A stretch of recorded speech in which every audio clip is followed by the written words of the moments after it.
Memanjatkan puji syukur kita kepada Allah Subhanahu wa taala yang mana pada kesempatan malam hari ini kita masih diberinya kesempatan sehingga kita masih dapat berkumpul di Masjid Jamiatul Islamiyah ini guna memperingati Hari Isra Mi'raj Nabi besar Muhammad sallallahu alaihi wasallam tahun 1441 Hijriah atau 2020 Masehi. Hudan li bani Israil alla tattakhidhu min duni wakila zurriyata man hamalna ma'anuhin innahu kana abdan syakura wa qadayna ila bani Israil fil kitab.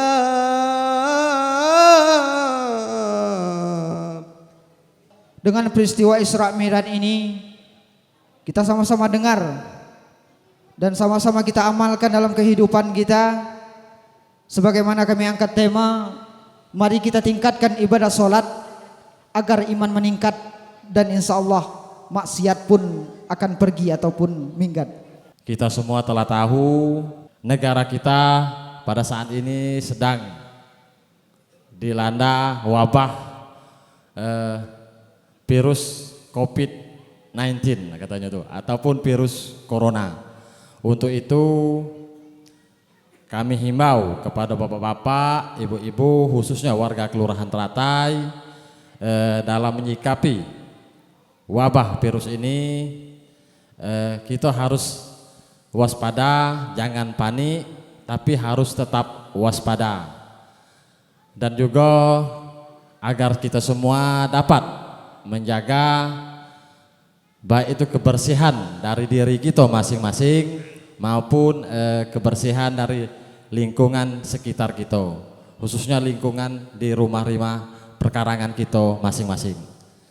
Dan yang lebih penting lagi, tak lupa saya ingatkan untuk kita selalu berdoa kepada Allah Subhanahu wa taala agar kita semua dapat terhindar dari penyakit-penyakit atau virus-virus yang berbahaya, khususnya di Kelurahan Teratai ini. Amin, amin, ya robbal alamin. Kata Nabi Muhammad, alhamdulillahilladzi arsalani rahmatan lil alamin kafatal linnas basira wa nazira. Kata Nabi Muhammad, tidak banyak, dikit, cuman artinya sungguh dalam. Kalau tadi membangga-banggakan arti kata umat-umatnya, pengikut-pengikutnya, kebesaran yang diberi Allah kepadanya, Nabi Muhammad hanya dikit. Segala puji bagi Allah yang telah memberikan kepadaku, menyuruh aku menjadi rahmat bagi sekalian alam dan segenap manusia, dan menolong membawa manusia umatku masuk ke dalam surga dan menolong umat-umatku di dalam neraka. Maka ketika itu maka merunduklah nabi-nabi lain, maka menjawablah Nabi Ibrahim, segala pujian, segala pidato kita tadi, kebesaran kita belumlah arti kata melebihi kebesaran beliau. Ada 10 tingkat anak tangga. Waktu Jibril menyuruh Nabi Muhammad naik ke situ, baru nak mijak batu-batu berkata, ya Jibril, pohonkan hajatku pada Allah, bawa aku naik. Karena aku setelah dipijak oleh Nabi Muhammad, aku tidak berkeinginan dipijak oleh manusia-manusia yang lain. Menurut di dalam kitab yang saya baca, batu itu tergantung di awang-awang, Cuman kita tidak bisa melihat, ditutup sekelilingnya. Tingkat pertama sampai di langit yang pertama, yaitu bertemu beliau dengan Nabi Adam. Nah, jadi tidak seperti dulu saya nyampaikan harus apa, karena kita mengingat waktu, kita tidak ada lama bertemu dengan Nabi Adam. Maka memberi salam Nabi Muhammad kepada Nabi Adam. Maka dijawab salam Nabi Muhammad oleh Nabi Adam dengan baik. Cuman Nabi pun heran melihat Nabi Adam. Apabila nyo melihat ke sebelah kanannya, maka tersenyumlah nyo. Apabila beliau melihat ke sebelah kirinya, maka meneteslah air matanya. Mudah-mudahan kita tidak termasuk golongan umat yang sebelah kiri. Maka ditanya oleh Nabi Muhammad kepada Nabi Adam, wahai Nabi, apa yang kau tangiskan? Apabila engkau melihat sebelah kanan, maka engkau tersenyum. Dan apabila engkau melihat sebelah kiri, maka mengalirlah air matamu. Maka dijawab oleh Nabi Adam, ketahui olehmu ya Muhammad, yang sebelah kanan iko bakal pengisi surga. Tapi yang sebelah kiri iko bakal tinggal selama-lamanya dalam neraka. Sehingga menaiki tingkat-tingkat, bertemu dengan Nabi Isa, bertemu dengan Nabi Sulaiman, bertemu dengan Nabi Nuh. Maka dia yang ke langit yang kelima bertemu dia dengan Nabi Yusuf alaihi salam. Di situ Nabi Muhammad pun agak terkejut. Waktunya memberi salam, maka dijawab salam Nabi Muhammad oleh Nabi Yusuf. Waktunya menoleh, Nabi Muhammad sangat kagum. Begitu gagah dan tampannya. Ditanya oleh Nabi Muhammad, sempat bertanya Nabi Muhammad kepada Jibril, siapa orangnya kau ya Jibril? Belum pernah ada aku bertemu. Kata Jibril, ikolah Nabi Yusuf. Keelok Nabi Yusuf pun tidak ada diciptakan oleh Allah selain darinya di atas dunia. Nah, jadi besok jangan kita salah-salah, Nabi Yusuf itu memang arti kata elok. Tidak ada duanya di atas dunia kok. Nabi Yusuf itu kecantikannya, ketampanannya. Maka Nabi Muhammad pun dibawa menaiki tingkat yang keenam, bertemulah beliau itu dengan Nabi Musa. Bertemu dengan Nabi Musa. Tapi kan berbeda dengan tadi di Masjidil Aqsa dengan di langit yang keenam. Kenapa? Seolah-olah Nabi Musa itu tidak kenal lagi pidatonya tadi. Di langit yang keenam itu Nabi Musa sedang berdialog dengan umatnya. Memang besar-besar orangnya. Tinggi-tinggi. Bertanya Nabi Muhammad, siapa orang yang kau Jibril? Ikolah Nabi Musa alaihi salam, tokonya Bani Israel. Nabi Musa.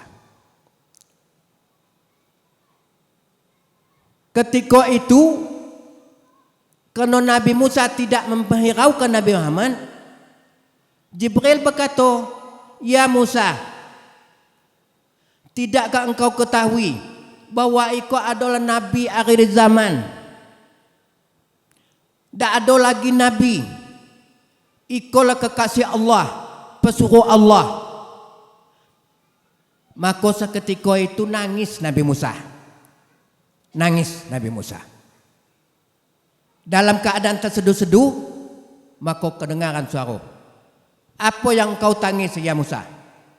Maka Nabi Musa menjawab, menurut umatku, akulah Nabi yang paling tersohor, terkenal dalam memerintah, adil dan bijaksana dalam segala tugas. Jadi kata Tuhan, Musa, tidak usah kau tangisi. Ketahui olehmu, setiap pintu-pintu surga itu sudah tertulis nama Muhammad.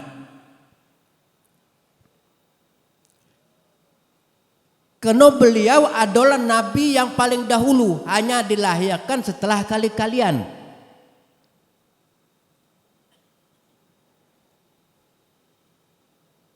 Jadi beliau kok adalah penghulu segala nabi, penghulu segala aulia, anbiya.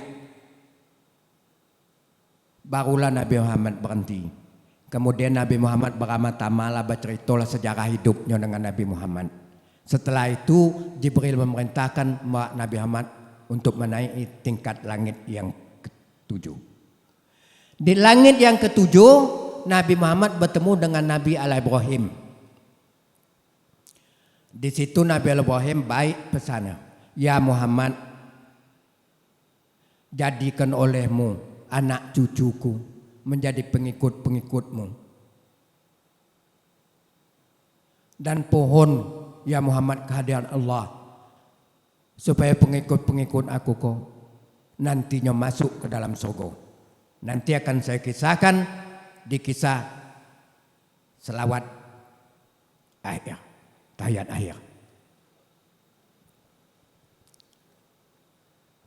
Sewaktunya nak berangkat dari Nabi Musa pernah pesan, pergilah Muhammad. Kalau memang kaki kau bercepat balik, baik pun apa, mampir di siku kaki. Aku kepengen apa hasil yang kau dapat dari Tuhan. Baiklah kata Nabi Muhammad. Nah setelah selesai dengan Nabi Ibrahim, maka Nabi Muhammad dibawa naik ke tingkat yang ke-8 yang dinamakan Sadratul Muntaha. Sadratul Muntaha itu tempat apa? Disitulah tempat makamnya Jibril. Arti kata disitulah tempat tinggal Jibril dan Jibril tidak boleh melewat itu ke atas.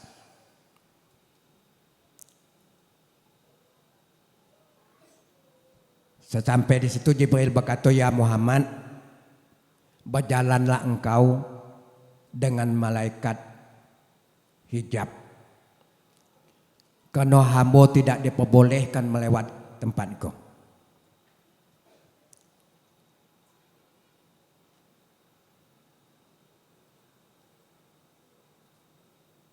Setelah itu Nabi Muhammad langsung sampailah kepada tingkat yang ke-10 yang disebut dengan mustawa. Tingkat yang terakhir. Jadi kau maaf ya kita potong-potong ya. Saya mengingat sudah 9:30.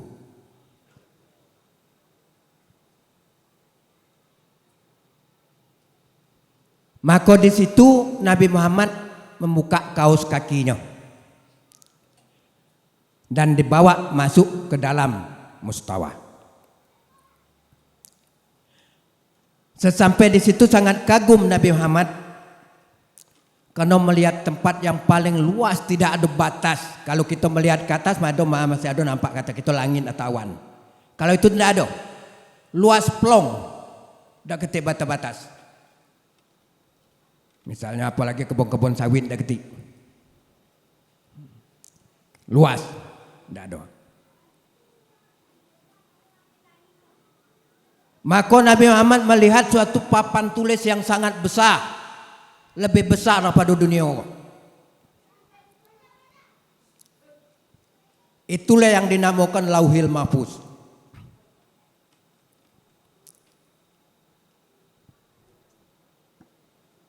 Setelah Nabi Muhammad melihat yang semacam itu, Nabi Muhammad langsung mengucapkan At-tahiyatul mubarakatus sholawatut thayyibatulillah.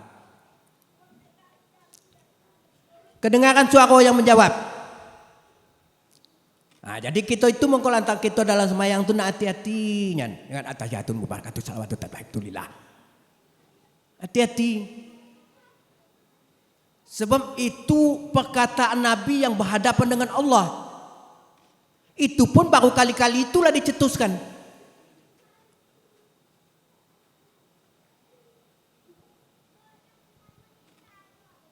At-tahiyatul mubarakatus sholawatut thayyibatulillah.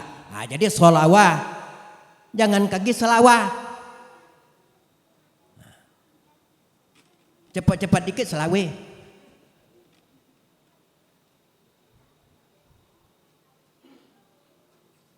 Maka kedengaran suara menjawab, Assalamu alayka ayuhan nabiyyu wa rahmatullahi wa barakatuh. Suara Tuhan menyambut Nabi Muhammad. Beliau tidak kekurangan jawaban. Assalamu alaina wa ala ibadillahi sholihin.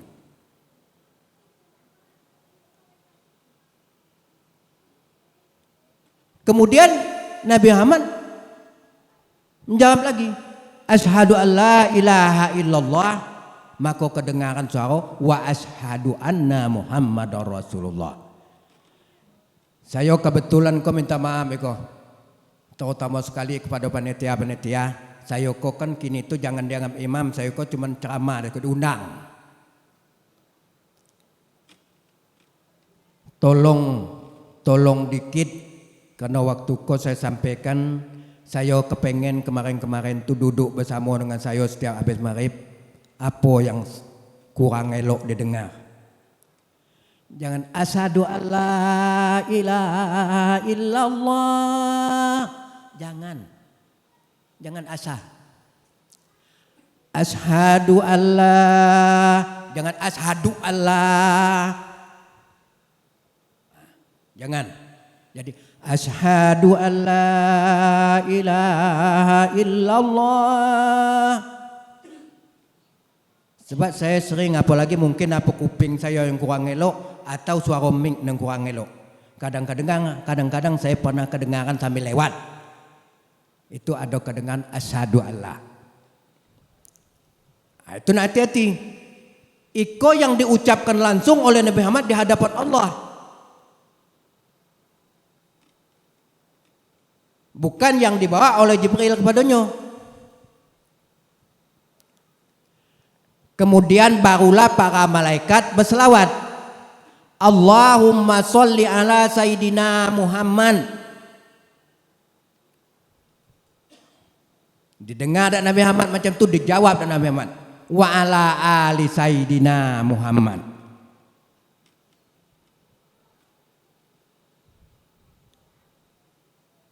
Arti kata Nabi Muhammad ketika itu pun masih ingatnya dengan keluarga. Kita kan keluarganya, pewaris dan penerus.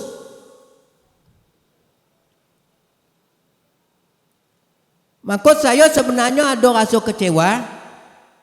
Pada malam ko lampu mati lamo, kebetulan hari hujan pula, tidak dapat kena gitu.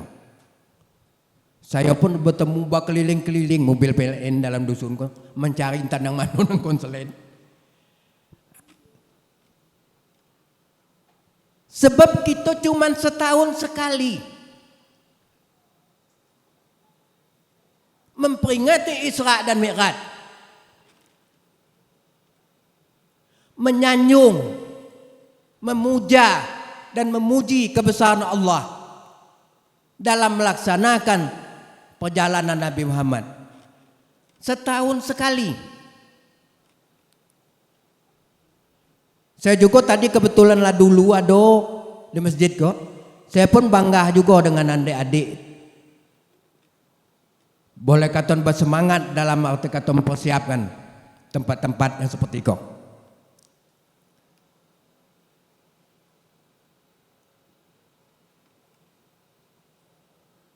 Sedikit nian kita yang punya hati nurani. Selain kita di dalam semayang mengucapkan selawat, ketika di hari-hari besar macam kau kepengen nian saya betul-betul rame. Untung nian Ustaz Abdul Somad tidak datang. Kalau datang kecewa, mungkin tidak ada sampai ceramahnya balik. Jadi saya harapkan sadarlah kita. Tuhan sudah kumandangkan dalam Al-Quran. Suruhnya kita ketobatlah benar-benaran. Sebagaimana dalam Al-Quran yang berbunyi, A'udzubillahi minasyaitonirrajim, Bismillahirrahmanirrahim. Ya ayyuhallazina amanu tubu ilallahi taubatan nasuha. Hampir tiap sore saya kumandangkan, tobatlah kita kok dengan sebenar-benar tobat, semurni-murni tobat. Cuman sayang, mungkin kalaupun ada arti kata makmum saya, mungkin agak kurang ngerti Apa tujuan ayat itu?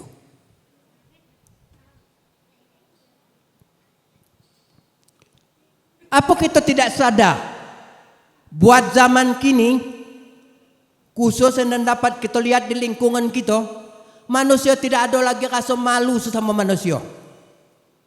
Manusia tidak ada lagi rasa takut sama manusia. Lebih-lebih terhadap Allah. Tenang be. Jumat nyo belantak gongorok tidur.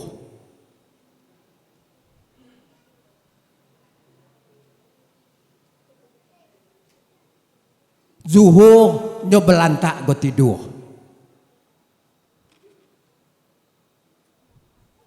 Jadi dak ada nian sedikit pun.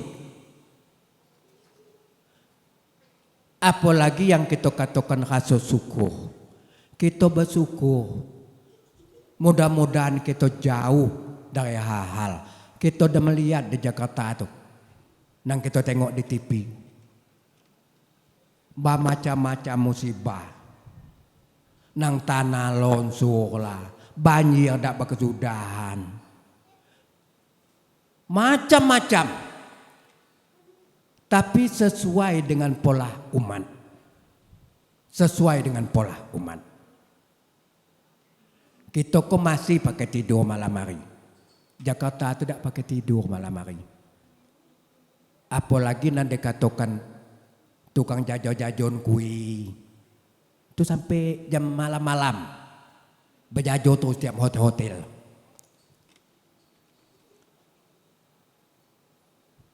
Dah ada pakai sadar, dah habis-habisnya. Karena rasa takut itu tidak ada lagi.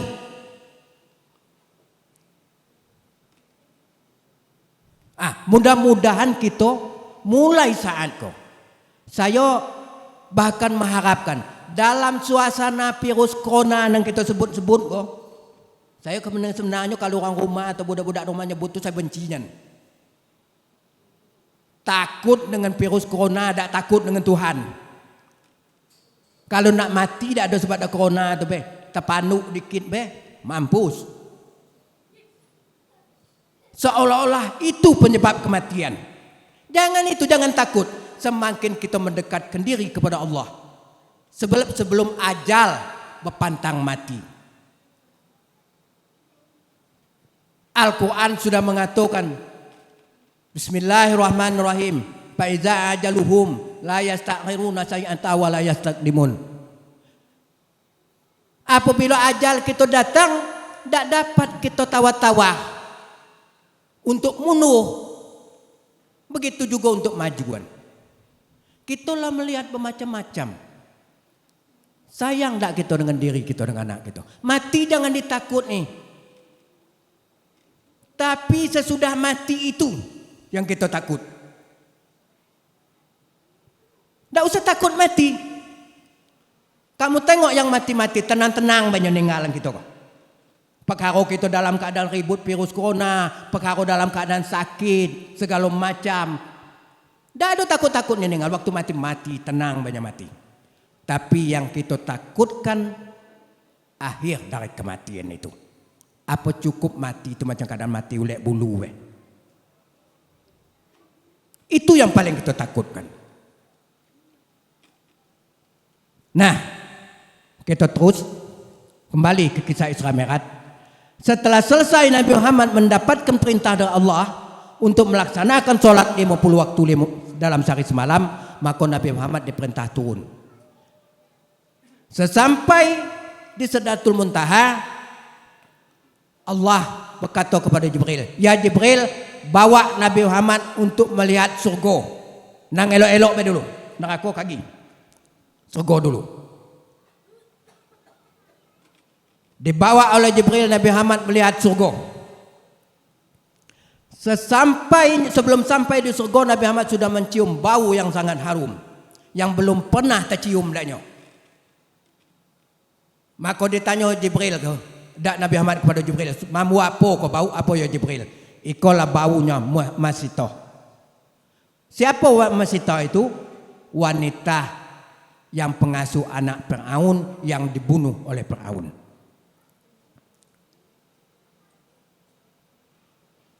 Nabi Muhammad pun dipertemukan dengan malaikat penunggu surga, yaitu Malaikatul Ridwan. Orangnya biasa-biasa, ramah tamah. Malaikat Ridwan itu ramah tamah orangnya. Maka diperintah oleh Allah, ya Ridwan, buka seluruh pintu surga, perlihatkan Nabi Muhammad. Nabi Muhammad melihat surga itu memang tidak ada bandingnya di dunia. Tidak ada bandingnya. Di situ kita nak mandi air panas, tidak perlu pasang alat. Nyebur be panas lah. Nak minum air susu, tidak perlu kita harus pesan. Kita nyebut ke anak bini, langsung datang. Macam tidak diduga-duga.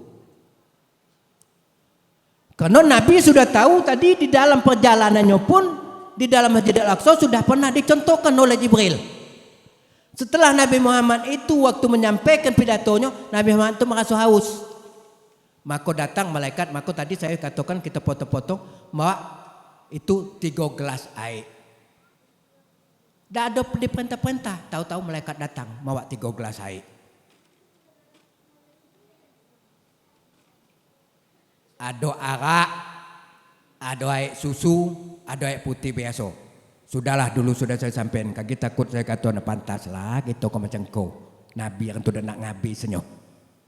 Itu takut saya. Sebab itu ada di situ. Waktunya minum air susu itu, maka tinggallah sedikit. Kemudian nyo ambil air putih diminumnya pun cuma sebahagian, separuh. Maka ditanya, sudah ya Muhammad, sudah. Jibril berkata, sungguh bijaksana engkau Muhammad. Kenapa ya Jibril? Kalau kau habis tadi air susu itu tadi, 100% umat kau masuk surga. Kalau kau habis naik putih itu tadi, umatmu tidak akan terpengaruh dengan kemewahan dunia. Tapi jika kalau kau minum arak itu, maka tenggelamlah umatmu. Satu pun tidak ada yang masuk ke surga. Tapi jika kau habis air putih tadi, maka tenggelamlah umat kau di tengah lautan di dunia. Tak pakai berkepuasan umat kau, sehingga tidak lagi terfikir masalah terhadap Allah. Tanggung jawab dan kewajiban terhadap Allah. Sedangkan kini kita pula merasa demi kepentingan dunia, demi kepentingan anak-anak, demi kepentingan bini, untuk mencukupi segala kebutuhan, kita kadang-kadang sanggup meninggalkan sholat, bahkan sanggup meninggal rumah tangga biar tak mandi. Sebab saya dulu pernah berganti macam tu. Tak pakai mandi gitu, ayah ngejam mandi balik, tak tahu sampai esok pagi, esok lagi baru sampai siko. Ban mobil pecah, malam tu tak mandi dah siang lah.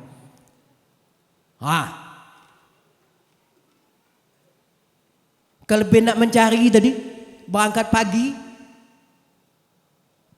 saya ngajak mandi ke rumah mak pun tak ada naknya. Takut terlambat, berdentum ban mobil pecah.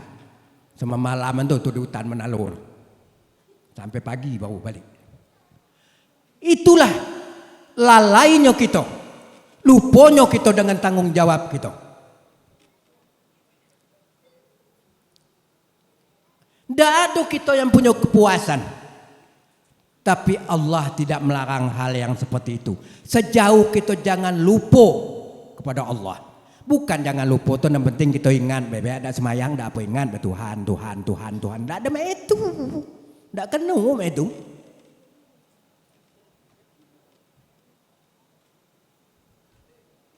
Apa cukup la ilaha illallah, la ilaha illallah sembahyang mantilah? Tak ada kena. Tak ada. Nyado aturan galo. Kalau pakai kain tak pakai baju. Apalagi selom bercangking.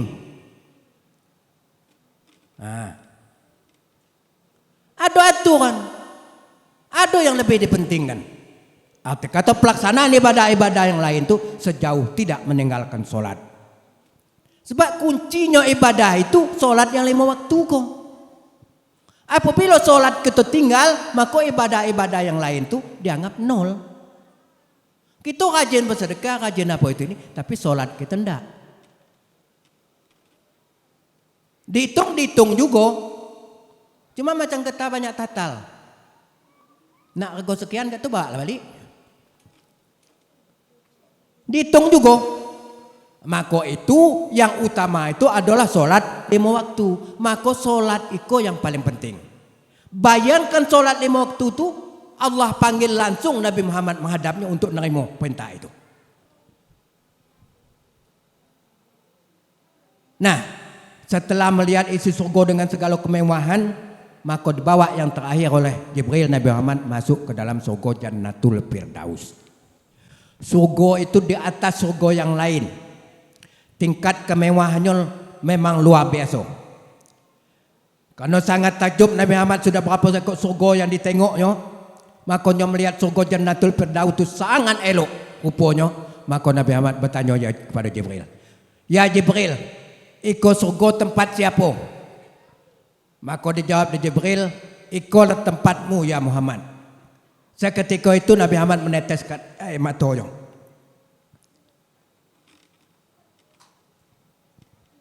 Maka berkata Jibril, "Ya Muhammad, apa yang kau tangis?"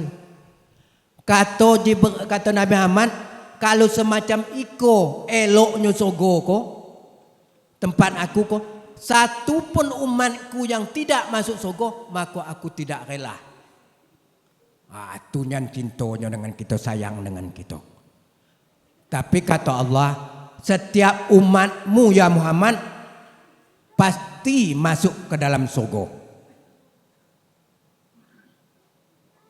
Tetapi apabila selesai dengan hukum-hukumannya, azabnya. Nah, mudah-mudahan kaki di situ ada remesi. Dapat remesi, dapat. Kena dapat, Nabi Muhammad akan menghitung-hitung berapa banyak kita berselawat kepadanya. Nya akan tolong sesuai dengan janjinya tadi. Dapat. Cuman ya tidak tentu berapa lama pasti masuk surga. Terkecuali, dengar, terkecuali orang-orang yang durhaka kepada ibu bapaknya dan para wanita yang durhaka kepada suaminya. Itu sebenarnya itu yang penting kini. Sebab saya tengok anak-anak, adik-adik yang muda-muda kini, kadang-kadang saya tengok tuh tata kerama, sopan santun terhadap anak laki itu kurang. Banyak saya temui itu. Bukan di lingkungan saya be, bukan dalam rumah saya be, di mana-mana banyak saya temukan tuh. Jumat sore itu juga saya dipinta di sana menyampaikan masalah itu. Karena apa? Masalah terhadap anak-anak itu. Dah ketik kita tak kerama. Dah ada lagi sopan santun. Itulah yang ada pada kita. Maka itu kita harus betul-betul menjaga anak-anak kita. Sebab itu tadi, satu, para anak yang durhaka kepada orang tua. Maka jangan sekali-kali durhaka kepada orang tua. Jangan sekali-kali durhaka kepada orang tua. Sebab tidak akan mendapatkan ampunan kekal selama-lamanya dalam neraka. Itu janji Allah. Kemudian para wanita yang durhaka kepada suami. Maka hati-hati berkata-kata baik terhadap orang lain, baik terhadap anak laki dewek, baik terhadap ibu bapak gitu. Hati-hati jangan sampai tersinggung. Jangan sampai arti kata perasaannya ternoda. Satu kali ibu bapak kita meneteskan air mata, maka di dalam kitab itu dijelaskan, maka kita akan tenggelam di dalam lautan yang paling luas, yaitu lautan darah dan nanah daripada api neraka. Itu setetes air mata mak pak gitu. Sebab apa? Jikalaulah nak kita bayar susah payah jerih payah orang tua kita, mungkin habis air lautan yang ada di dunia ko untuk menjadi tintanya. Habis segala batang-batang kayu-kayun menjadi penanya. Tidak akan mampu menulis dan membalas jasa orang tua gitu. Betapa susahnya ibu bapak kita, mak kita mulai dari hamil sampai melahirkan sampai kita berumur 4 tahun. Begitu susah. Begitu juga bapak kita yang pergi pagi, balik sore, peras keringat, banting tulang, tak tentu siang dengan malam, dan tentu panas dengan hujan. Bahkan kadang-kadang tak tentu hak awak, tak tentu hak orang. Itu sebabnya. Lupa orang tua kita dengan ayat Al-Quran. Ya ayyuhalladzina amanu inna min azwajikum wa auladukum aduwalakum fahzaruhum. Lupa. Di antara anak-anak binimu, harta bendamu, ada yang bakal menjadi musuh bagimu. Nah, musuh itulah arti kata jikalau kita kurang hati-hati. Karena kita apa? Mikiran untuk mendapatkan duit sebanyak-banyaknya, rezeki sebanyak-banyak, sehingga kita sudah menghalalkan segala macam cara. Sudah lupa kepada Allah. Itu yang sangat-sangat kita tanamkan dalam diri kita. Jangan heran kalau ada anak kita yang berbuat itu ini, maka kita ingatlah bahwa ayat itu sudah menyatakan. Tidak bisa tidak.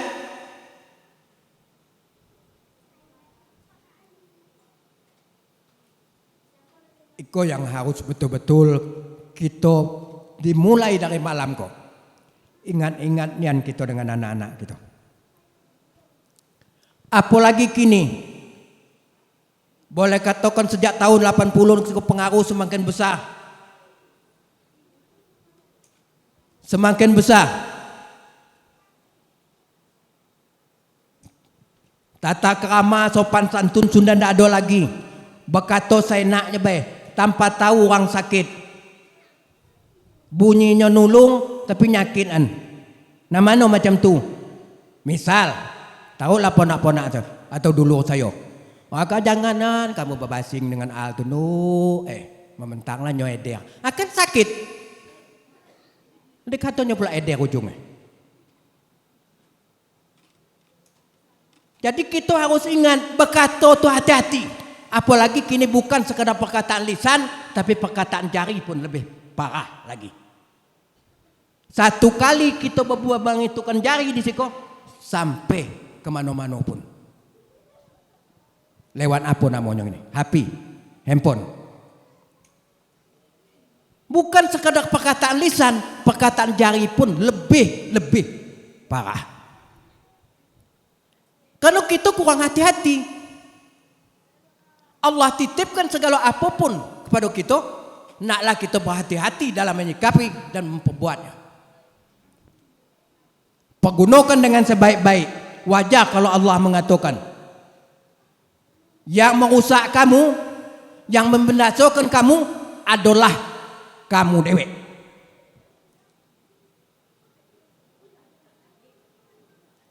Itu yang sangat-sangat kita pahami zaman kini.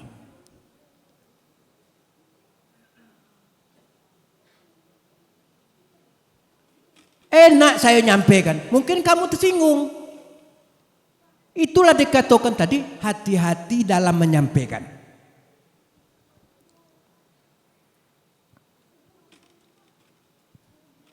Enak diucapkan, sakit untuk direnungkan.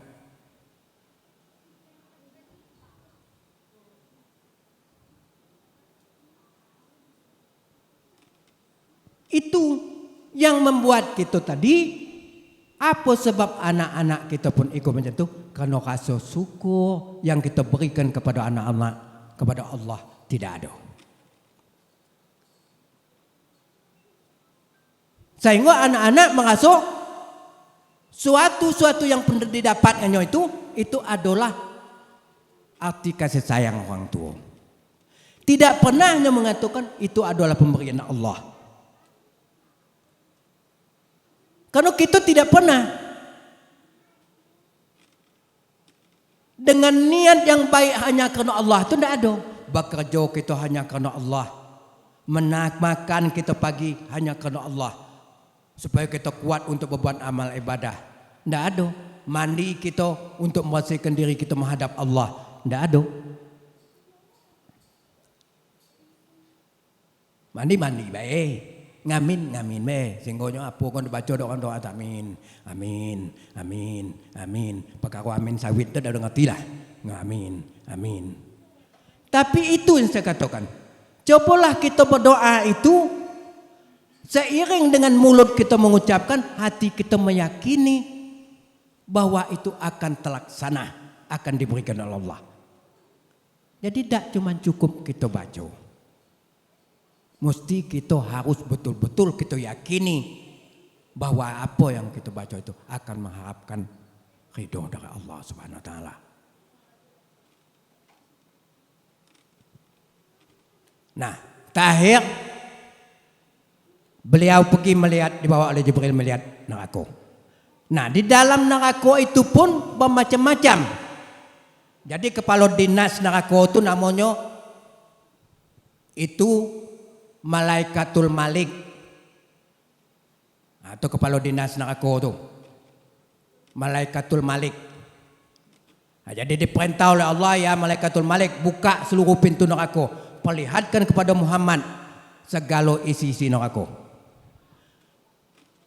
Jadi Nabi Muhammad pertama diperlihatkan neraka Jahannam namanya. Di dalam kitab ada 7 nama neraka ataupun tadi nama surga 7. Neraka Jahannam. Di situ bermacam-macam siksaan. Ada yang tenggelam-tenggelup dalam lautan darah dan nanah yang sangat busuk. Setiapnya timbul dilempar di atas kepalanya dengan batu oleh malaikat Zabania. Ditanya oleh Nabi Muhammad kepada Jibril, ya Jibril, apa siksanya orang itu? Itulah orang yang berat mendirikan sholat 5 waktu dalam sehari semalam.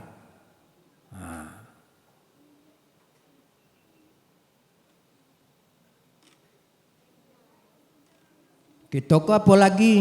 Kadang-kadang itu berat berpisah dengan guling apalagi subuh.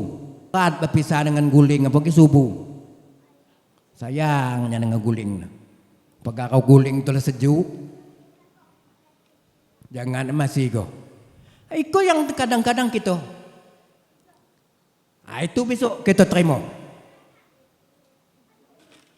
Ada yang perutnya besar sehingga tidak telapnya ngangkat. Ngangkat perut dewi tidak telap. Nah, mana nak nulung ganti?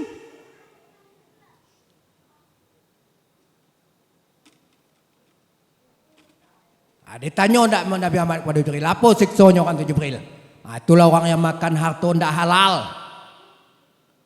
Dikit-dikitnya tidak dicampur juga dengan yang haram. Nah, itulah modelnya. Ada juga yang makan muntahnya dewek. Seperti darah dan nanah bercampur ulek. Maka ditanya oleh Nabi Muhammad, apa siksa orang itu ya Jibril? Itulah orang yang senang minum minuman yang diharamkan oleh Allah atau makan-makan yang diharamkan oleh Allah. Nah, jadi bukan sekedar kita makan dari hasil pencarian yang haram, makan barang yang haram pun itu kita disiksa.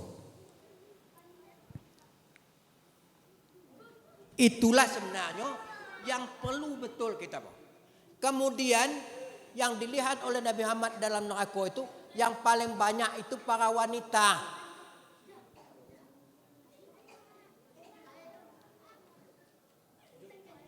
Kenapa? Itu tadi yang saya katakan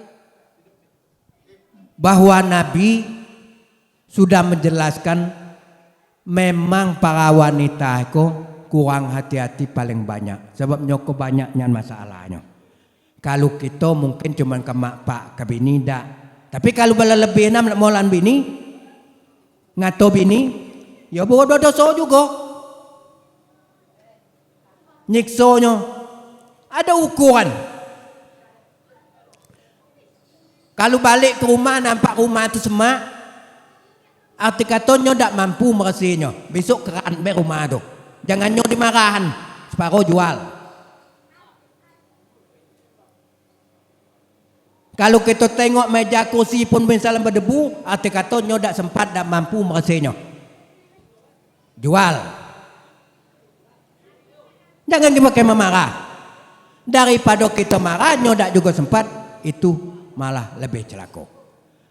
Nah, itu yang harus kita arti kata pelajari antara kita dengan keluarga.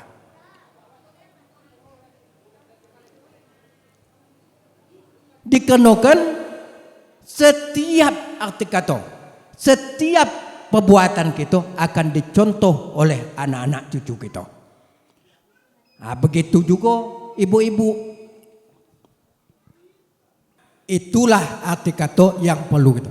Berat kita jadi orang tua. Tidak hanya pendidikan, arti kata pendidikan seperti pendidikan umum, lebih-lebih agama. Itu yang membuat kita kadang-kadang terledor. Apalagi kini, pengaruh bagi anak-anak itu sungguh besar, sungguh banyak. Jadi kalau kita kurang hati-hati, karena sayang kita dengan anak, sehingga kita lupa dengan kepentingan kita dan kewajiban kita untuk membatasi anak-anak itu. Suatu saat akan mencelakai diri kita dewe. Sama sekali kita tetap macam tu, karena sayang dengan anak. Tapi jarang sekali yang kita berpikir bahwa kasih sayang kita itu salah-salah akan melukai diri kita dewe.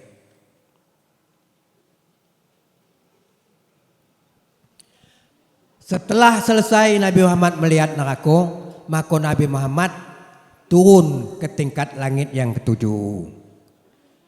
Nah, di tingkat langit yang ketujuh, beliau bertemu dengan Nabi Ibrahim. Nabi Ibrahim bertanya kepada Nabi Muhammad, "Ya Muhammad, apa yang kau dapatkan ialah masalah sembahyang solat 5 waktu di dalam sehari semalam." Seketika itu juga Jibril meminta Nabi Muhammad membawa Nabi Muhammad berjalan ke suatu masjid. Nah, jadi di Sidratul Muntaha tadi tingkat yang ke-8 itu ada masjid yang disebut Masjid Baitul Ma'mur. Masjid itu setiap hari masuk 70.000 malaikat untuk beribadah ke dalam masjid itu. Masjid itu dibuat oleh Nabi Adam sewaktu Nabi Nuh kena banjir diterbangkan oleh Allah Subhanahu wa taala ke atas langit. Itulah di Sidratul Muntaha. Namanya Baitul Ma'mur, nama masjid itu. Tempat peribadatan para malaikat, termasuk ruh-ruh. Maka Nabi Muhammad sampai di dalam masjid itu, maka dilihat oleh Nabi Muhammad penuh manusia dalam masjid itu, lebih-lebih dari Mekah itu, dari Masjidil Haram itu. Tidak termuat-muat lagi masjid itu. Yang sudah masuk tidak keluar, betul-betul beramallah di dalam itu. Sehingga seketika itu juga Jibril memerintahkan Nabi Muhammad menjadi imam solat di Baitul Ma'mur. Baitul Ma'mur itu menurut keterangan di dalam kitab itu, sekira dijatuhkan sesuatu apapun dari Baitul Ma'mur itu tepatnya di atas Ka'bah Baitullah yang ada di Mekah.